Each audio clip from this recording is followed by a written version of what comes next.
இருக்காங்களே. முதல்ல நல்லா ஒண்ணு கேட்டுங்க, இது சிம்பு அதுக்காக கூட்டணவங்க கூட்டம்லாம் இருக்குது ரெண்டாவது பட்சம். இது தமிழோட கூட்டம், தமிழ் நாட்டுக்கான கூட்டம் கூட்டம் இது. சரிங்களா? இங்க வந்தவங்க எல்லாம் சிம்புக்காகவோ அஜித்காகவோ விஜய்க்காகவோ அப்படிலாம் கிடையாது. இது தமிழ். ஜல்லிக்கட்டுனா என்ன சார்? ஆரியா கேக்குறாரு, வாட் இஸ் ஜல்லிக்கட்டு? நான் கேக்குறேன், what is acting? How dare you talk about this? உனக்கு என்ன தெரியும் தமிழை பத்தி? கேரளால வந்த நாய் நீ, உனக்கு என்ன தெரியும் தமிழை பத்தி? ஏன் தமிழ்நாட்டை என்ன பீட்டனா என்ன? ஃபர்ஸ்ட் பீட்டனா என்ன? எங்களுக்கு தெரிஞ்சதான் BATA பேட்டா போடுற செருப்பு தான் தெரியும் எங்களுக்கு. என்ன பீட்டனா என்ன சார்? இப்ப கொஞ்ச நேரத்துக்கு முன்னாடி ட்விட்டர்ல அனௌன்ஸ் பண்ணிருக்காரு சார், முன்னாள் பாஜக தலைவர். அவர் என்ன சொல்லிருக்காருன்னா, ஜல்லிக்கட்டு மீறி நடந்ததுன்னா இந்த மாதிரி ஆட்சி கலையணும். அப்ப நீங்க என்ன எதிர்பார்க்கறீங்க? ஒரு ஹிந்துவோ ஒரு முஸ்லீம் அடிச்சுக்கணுமா? ஒரு கிறிஸ்டினோ ஒரு முஸ்லீம் அடிச்சு? நான் முஸ்லீம் தான், நானும் தமிழ் தான். தமிழுக்காக வருவோம். சிம்பு நல்லா கேட்டுங்க, இது தமிழுக்காக கொந்தளிக்கிறேன். சிம்பு வெறிய நான் கண்டிக்கிறேன். இது சாதாரணம் இல்ல. இத மாதிரி இன்னும் எத்தனை போராட்டம் நடத்துவோம்.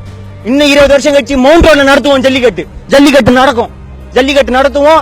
இதுக்காக என்ன வேணாலும் சரி, எங்களை அரெஸ்ட் பண்ணாலும் சரி, என்ன நடந்தாலும் சரி, உயிரை கொடுத்தாலும் நாங்க தமிழை காப்பாத்துவோம். தமிழ் என்ன என்னைக்கும் அழியாது.